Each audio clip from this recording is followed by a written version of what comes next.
I got 3 guys telling me like every time I would write a rhyme, I'm like, shit's crazy.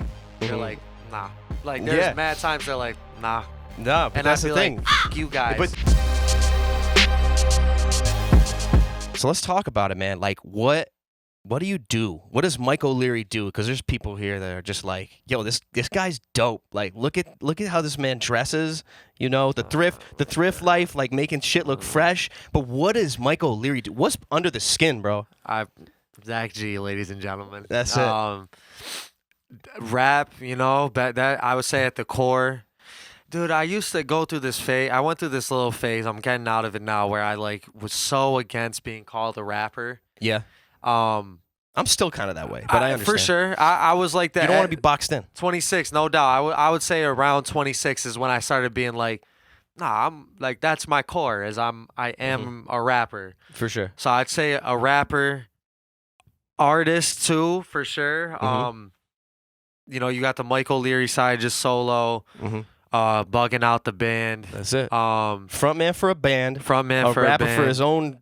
And two different. Is it 2 different personas, or what would you say, or the same guy in different positions? I'm honestly not sure yet. I really I just feel like I love Pharrell so much, and watching his career, having NERD, having the Neptunes, having Billionaire Boys Club, like all these entities of his.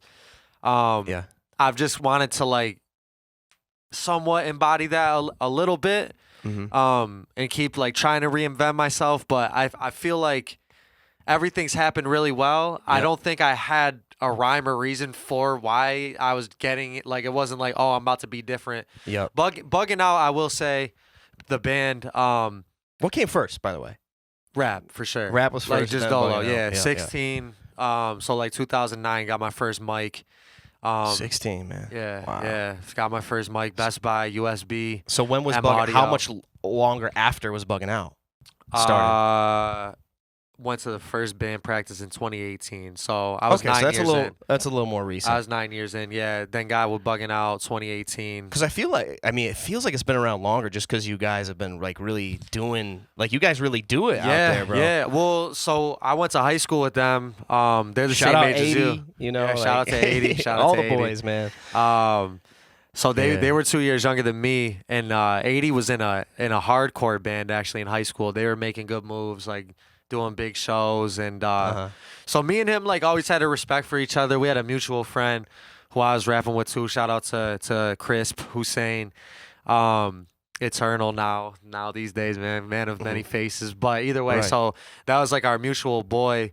So he would kind of like play middleman, like, yo, Horseman rocks with you, yo, O'Leary rocks with you. That's dope. So then we ended up seeing each other out at Coleman's, probably like 2016, and just like chopped it up, like, yo, what are you doing musically? He wasn't in his band anymore. I'm still rapping. Couple years later, another one of our mutual friends is his birthday party. We're at the same party, and he starts like playing the guitar. Yeah, I'm like, bro, you can sing a little bit, like that's crazy, and just like brings up the band thing. Go over there, we just click. So like he's been doing music forever.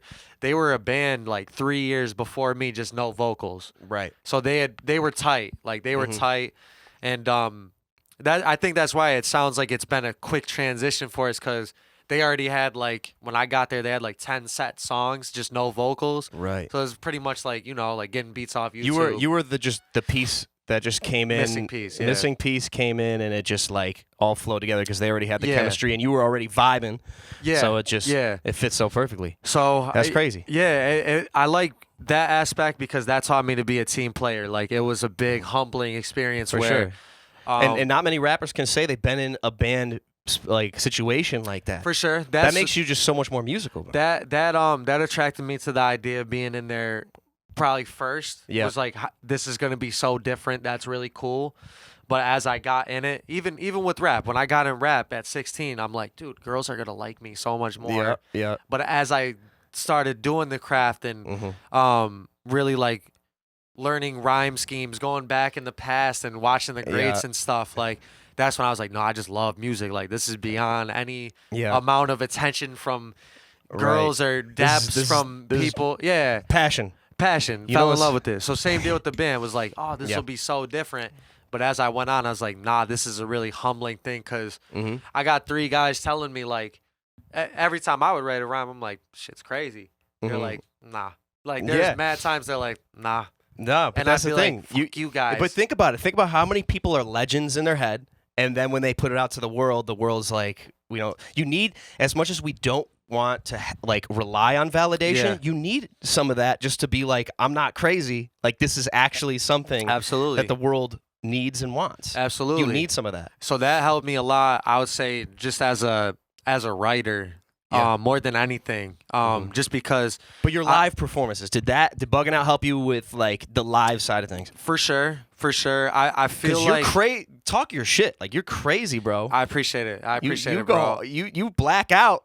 It's a different, like, you all of a sudden, I when Mike appreciate you, O'Leary bro. gets on stage, it's different. I It's appreciate different. it, bro. I mean, I always felt like that part of the job came the most natural. Yeah. Like that part was like, if anything, I'm gonna know how to entertain people with a Yeah. mic in my hand. You know what I mean? That's fine. So that part, obviously like gotten better and better and better. But That's crazy. when I had got in there, I will say I felt really confident. Of course, like I've learned a shit ton in the last. But was 3, there 4 ever years. a time? Was there ever a time where Mike O'Leary was scared shitless of doing live shows in the beginning, or was it just like natural right off the bat? I mean, I'm still scared. Really? What? Hell yeah! You know oh what? my god! So I'm a big believer. I'm gonna interrupt you. I'm a big believer. That you should be nervous because that lets you know that you care See, that's enough to be nervous. It's different for me. Really? 100%. Okay, please. So please. when I started out, I was doing open mic nights around, Studio 54. Yeah. Oh my god. It's like right around wow. Dinosaur Barbecue. Wow. Cool little shout out Studio 54, like for a place to start. And man, I legs were shaking. Didn't move around at all. Yeah. Mouth got dry. Like I didn't have water with me on Yeah. on stage, so I was just like. I cotton mouth. Like, what's going on? Like, why is my Yeah. body like my whole body reacted, bro? Yeah. And I was just, but like, I still had the energy. It was just more like scared energy. Yeah. And it took me a while to find that, because like, and to be able to hone my energy, because I've always been someone who's just been, like we're the same in that way, that we have that certain energy inside us. But it took me a second to like figure out how to channel. And it's funny because now I don't know if I get scared. I feel like it's the same energy, and this is why I feel like I should be a therapist, because and motivational speaker, because excitement, bro, Yeah. is the same thing as anxiety. If you're like, wow, I'm really nervous for this, if you just say, wow, I'm just really excited for this. Yeah. That's why I'm all jumpy right now. Yeah, It's yeah, butterflies. You can just call it butterflies, right? Because if you call it I'm scared and I'm nervous, at least for me, if I call I'm scared and I'm nervous, and the more I think about that, the more I'm like gonna be in that shaky feeling, right? Yep. But if I label it as like, nah, I'm excited. I'm just that butterfly feeling is just I'm pumped up. Yeah. And then when I get out there, bro, it's like shut it down. I agree with that. I don't know if it's more nerves, maybe it is anxiety or whatever, but Yeah. I get that shit in my, I feel it in my bones, man. You know what Yeah. I mean? I just feel it like, but as soon as I get out there, like, it goes. The Yeah. thing that gets me nervous these days is with Bugging Out, we have longer sets. Yeah. So like before, when I was Dolo, I'm going out there 10, 15 minutes. Yeah. Now it's like, okay, you got to do that for an hour. And like It's different. Taylor, like 80 wails on that goddamn guitar. Like Yeah. he'll be over there fucking turning that shit up. For I'm like, sure. bro, like now I'm got to talk over you and shit. Yeah. So It's a constant battle between that's what gets me. I get more scared for my voice these days, I would say. Yeah. Because I'm like, I just don't want to like, dude, I had a bad experience, 2 really bad ones, but one Yeah. that was worse than the other, where I went like completely mute, like mid set, like Your voice, you lost your voice, or like the it mic wasn't was like messed I up? lost my voice. It was Okay. like actual noise wouldn't come out. Like I was Wow. like You're just like nothing. wow. Yeah, one was we were performing at King's downtown, which is like attached to Corner Bar, like the back bar of that. Yep. It was Cuse was playing Duke, and it was like a Saturday night. So it was like they're selling Dome out. We're performing at like 10:30 p.m. or some Yeah. shit on a Saturday. Yeah. Game was at like 7. It was like immaculate timing. It was just like it couldn't get any better of a time to perform downtown after a game. So there's like I think there was 200 people in there or around there. It was a huge crowd, and like this is right before I got a vocal coach. I ate like a fucking cheese quesadilla before, drank ice water like 10 minutes before. Yeah.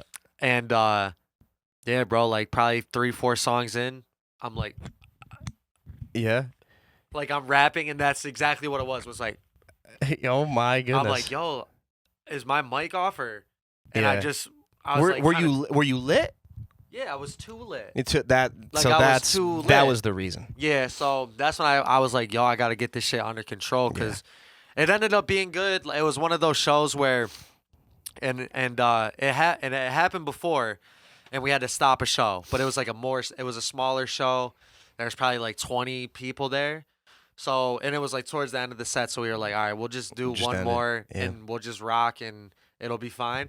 This one was like, it's 4 songs in. We probably got 30 more minutes to go, and there's 200 people here. Like, what are you going to do?